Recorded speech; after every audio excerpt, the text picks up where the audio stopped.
Well, before we get into the international stories, we have some breaking news. Barack Hussein Obama II has just secured his second term as president of the United States. We begin today's show with breaking news as well. 2 people were injured in an early morning shooting near Park Street. According to police, both victims were taken to the hospital and have not yet been identified. Right now, the shooting is still under investigation. Well, apparently, the phenomenon of online rumors has gotten a lot of people's attention, especially in the online community. So what do they think can be done in order to stop the spread of online rumors? Or if it can't even be stopped, what do they think can be done to help slow it down? Oh, well, yeah. The posters here have given... I'm here at the Kingsley Plantation, the oldest surviving plantation site in the state of Florida. Now, for many people, the plantation and what it represents is something that's a thing of the past. Unfortunately, the crimes that took place here continue to this day. Something seems to be different about the wiring of major college football coaches. For example, FSU's Jimbo Fisher is already thinking about next year's national championship chances. A day after finishing off the... All right, come on, wrap me up.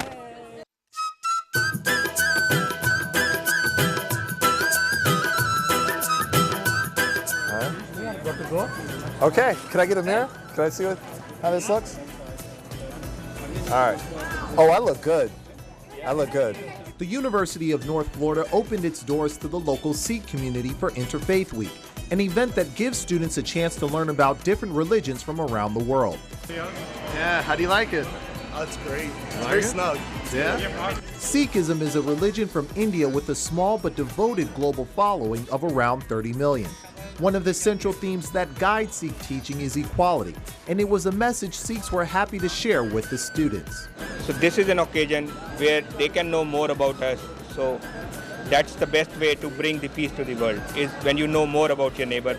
The Sikhs were eager to share a piece of their culture with the students, but the goal wasn't just to give out turbans. To Dr. Trueblood, class was still in session.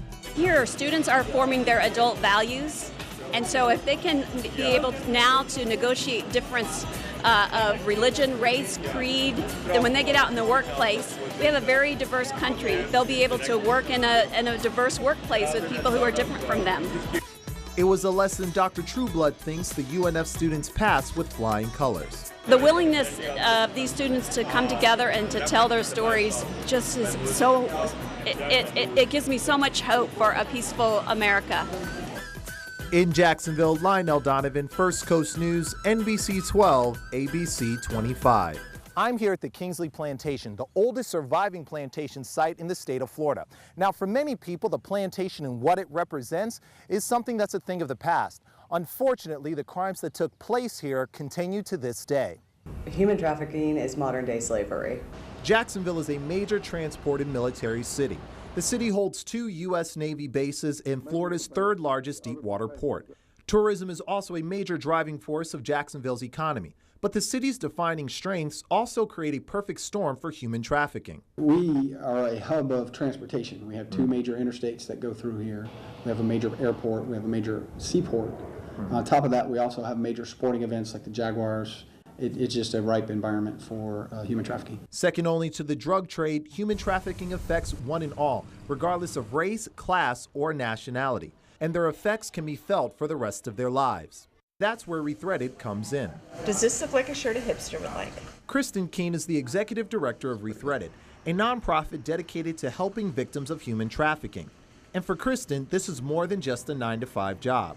Our mission is for women to know their worth and their value. If you economically empower a woman, then you give her freedom. With every bag, t-shirt, and piece of jewelry sold, Kristen makes sure the message of hope always shines through. You are loved. There's an amazing amount of people in Jacksonville fighting for you, and that, don't give up. In Jacksonville, Lionel Donovan, NBC 12, ABC 25. Team mascots Chum, Mr. Biggs, and Jackson DeVille got together to help raise money for the Boy Scouts, and they did it by rappelling off this building. Jacksonville's residents took part in Over the Edge, an event put together by North Florida's Boy Scouts to help raise money. Dozens of people turned out to make the descent off the Everbank building, and while it looked nerve-wracking, it was all smiles on the ground. Awesome experience. Everybody should do it. The tough part is leaning off the top of a roof. But once you get past that, it's exhilarating. It was a great time. I can't wait to do it again. What made you want to do it? I was in Scouts when I was younger, and thought, you know, what a great way to contribute to something that I really like and was really kind of a part of my my upbringing as a young man.